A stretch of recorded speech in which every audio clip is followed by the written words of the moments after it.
नमस्कार दोस्तों, मैं हूं अमन और स्वागत करता हूं आपका जीएफजी आपकी आज की प्रॉब्लम ऑफ द डे पे। दोस्तों, आज की प्रॉब्लम है print matrix in an snake pattern. इसका मतलब ये है कि जो गिवन मैट्रिक्स है उसे उसका सांप बना देना है। आपने आज तक बहुत कुछ किया होगा, चलिए आज मैं आपको सांप बनाना सिखाता हूँ।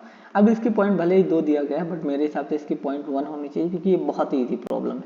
यहाँ पे दिया गया है कि आपको एक n क्रॉस n की मैट्रिक्स दी हुई है, उसमें आपको स्नेक पैटर्न बनाना है। इसका मतलब ये है कि जैसे ये 4x4 की मैट्रिक्स दी हुई है, ये देखिए मैं इसको 4x4 को बना देता हूँ।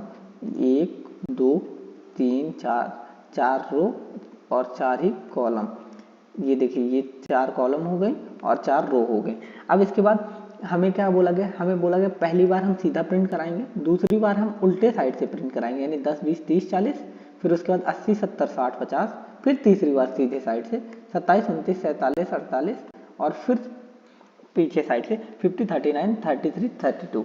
अब इस तरीके से हमें प्रिंट कराना है। अब चलिए देख लेते हैं कि इसका जो इम्प्लीमेंटेशन होता है वो कैसे होने वाला है। ये बहुत ही इजी प्रॉब्लम है, मैं बता रहा हूँ आपको, ये बहुत ही इजीली आप लोगों से सॉल्व हो जाने वाली है। तो चलिए इसका सबसे पहले मैट्रिक्स बना लेते हैं। 45 48 54, उसके बाद 21 89 87, इसके बाद 70 78 और 15।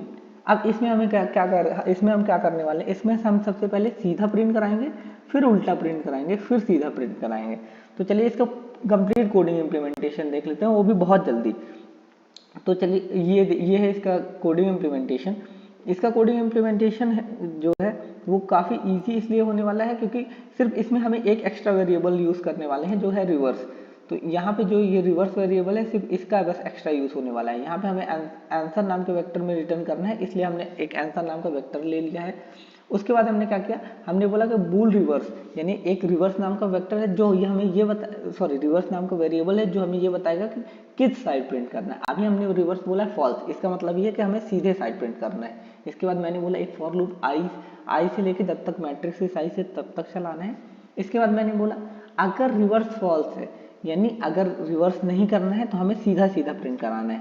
तो मैंने बोला एक फॉर लूप चलाओ जो j इक्वल टू 0 से लेके j is less than matrix की आई डॉट साइज। मैट्रिक्स की आई डॉट साइज का मतलब ये है कि मैट्रिक्स करंट रो का जितना साइज है वहां तक चलाना है। उसके बाद मैंने बोला कि आंसर में डाल देना है क्या, मैट्रिक्स का आई थी।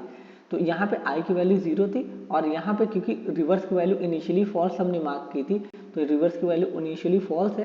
तो अब हमने बोला कि आंसर पे क्या डाल देना है, मैट्रिक्स का आई कॉमा जे तब तक मैट्रिक्स की आई से छोटा है। मैट्रिक्स की आई की लेंथ कितनी है 3, तो जे जब तक 3 से छोटा है, यानी सबसे पहले पड़ेगा मैट्रिक्स का आई कॉमा 0,0, उसके बाद पड़ेगा 0,1, उसके बाद पड़ेगा 5,4 और क्योंकि इसके बाद जे की वैल्यू हो जाएगी 3, तो ये लूप से टर्मिनेट हो जाएगा।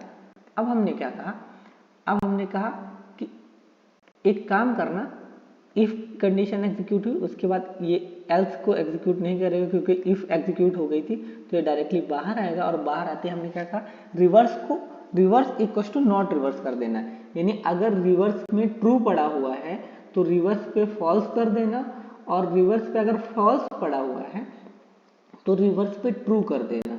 नॉट का मतलब ये होता है कि जो भी वैल्यू पड़ी हुई है उसका उल्टा कर दो और उसको रिवर्स में ही सेव करा दो। तो अगर करंट में रिवर्स में क्या पड़ा हुआ था, फॉल्स पड़ा हुआ था, तो इसलिए अब रिवर्स की करंट वैल्यू क्या हो जाएगी, ट्रू। तो ये हो गई रिवर्स की जो करंट वैल्यू है वो हो गई ट्रू। अब हमने क्या कहा, फॉर इंट, अब इस बार आई की वैल्यू कितनी हो जाएगी, आई की वैल्यू हो जाएगी 1। तो इस बार आई की वैल्यू हो गई 1। इस बार क्योंकि रिवर्स फॉल्स के बराबर नहीं है तो कहाँ आएगा, यहाँ।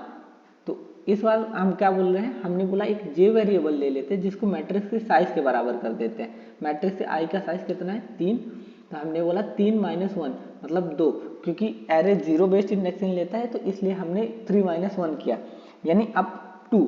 अब हमने बोला कि जे की वैल्यू जब तक 0 से बड़ी हो, यानी इसका मतलब ये है कि हम हर बार पीछे साइड से एलिमेंट पुश कराने वाले हैं। अभी इस बार आई की वैल्यू 1 है और करंट में जे की वैल्यू 2 है, यानी इस बार सबसे पहले क्या पुश कराएंगे हम अपने आंसर वेक्टर में 1,2, और 1 फर्स्ट रो के सेकंड कॉलम में कौन सी वैल्यू है 87, तो हमने 87 पुश करा दी। और उसके बाद यहाँ पे ध्यान दीजिए, मैंने आंसर पे जब पुश बैक किया है तो जे माइनस माइनस कर दिया है, यानी जैसे ही पुश हो जाएगा उसके बाद हमें 1 से माइनस कर देना है, यानी 2 - 1 कितना हो जाएगा 1, यानी इस बार जे की वैल्यू कितनी हो गई 1, तो 1,1 हो गया, तो 1,1 पे पड़ा हुआ था 89, हमने 89 पुश कर दिया। इसके बाद फिर से जे की वैल्यू एक कम होगी, 0 हो जाएगी। 1,0 पे कितना पड़ा हुआ था, 1,0 पे पड़ा हुआ था 21, तो हमने 21 पुश कर दिया।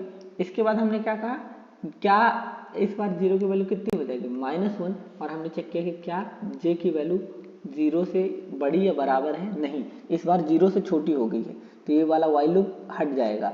और इसके बाद फिर बाहर आए जैसे एस पार्ट से, तो हमने बोला कि रिवर्स को नॉट रिवर्स के बराबर कर दो, यानी इस बार रिवर्स ट्रू था तो इस बार रिवर्स को क्या कर दो, फॉल्स कर दो, यानी रिवर्स को उल्टा कर दो, जो भी वैल्यू थी उसको उल्टा कर दो। अब हमने यहाँ पे क्या कहा, यहाँ पे हम वापस आए और इस बार जो i की वैल्यू है, i की वैल्यू हो गई 2।